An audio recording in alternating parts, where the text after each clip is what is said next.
এটাই বাড়ি নাকি? এটা বাড়ি। এটা কে? এটা ভাবি। হ্যাঁ, এই বাড়ির বউ।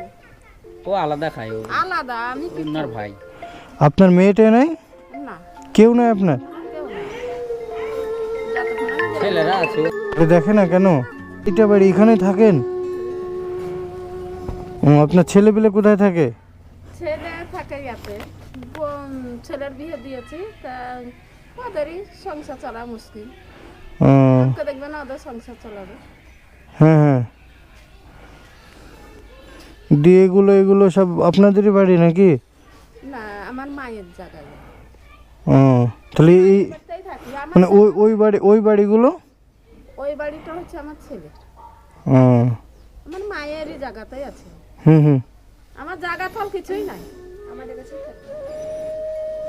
এখানে কি করে কিন্তু আলাদা খাই আমি। ও, আপনি একাই রান্না করে খান? অসুবিধা হয় না?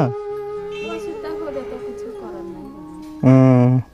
কেউ সুখে শান্তিতে আছে, কেউ অশান্তিতেও আছে। তাই আল্লাহর কাছে হাজার শুকর, হাজার নিয়ামত। হ্যাঁ, এখন কিছু করার তো নাই। তাও আপনি যেটা বলছেন যে আমার ছেলে পিলেই দেখতে পারবেন, এবার আপনি একা, ঠিক আছে, আপনার ছেলে যদি মন করে যথেষ্ট দেখতে পারে, কেন পারবে না? হ্যাঁ, বোমারা বৌমার কি হয়েছে? কি? জমি নাই, জায়গা নাই, আমার অর্থ নাই। হ্যাঁ, অর্থ থাকলে যা হয়। তো অর্থ নাই তো কি হয়েছে? অর্থ নাই বলে কি আপনাকে দেখবে না? ছেলেরা এখন বলছে আমরা বিয়ে করেছি, বউ বাচ্চা দেখবো না, তোকে দেখবো, এরকম ওদের বক্তব্য। ছেলে তো বলছে, তাই তো? ছেলের কাছে নিয়ে যেতে পারবেন আমাকে? ছেলে আর বউ বোম্বাই গেছে, একটা গাড়ি চালাতে গাড়ি গেছে, চালাচ্ছে। ড্রাইভিংই থাকে, খালাসি। তারা মানে সুখে সংসার ঘর করছে আর আপনাকে কষ্ট ফেলে রেখেছে।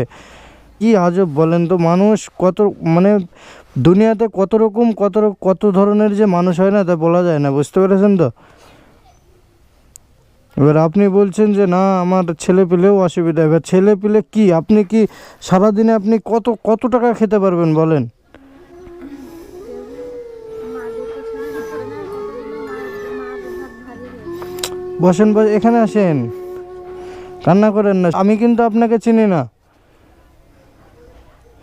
আমি রাস্তাঘাটে খুঁজে খুঁজে বেড়াচ্ছি যে আপনার মতন মানুষ কোথায় কোথায় আছে, বুঝতে পেরেছেন তো? কিছু করার না এখন, বুঝতে পেরেছেন তো? এইভাবেই যে কদিন বেঁচে আছেন এইভাবে কাটিয়ে দিতে হবে, কিছু করার তো নেই। লেন, এই 500 টাকাটা রাখেন আপাতত। হ্যাঁ, ঠিক আছে, আসছি তাহলে।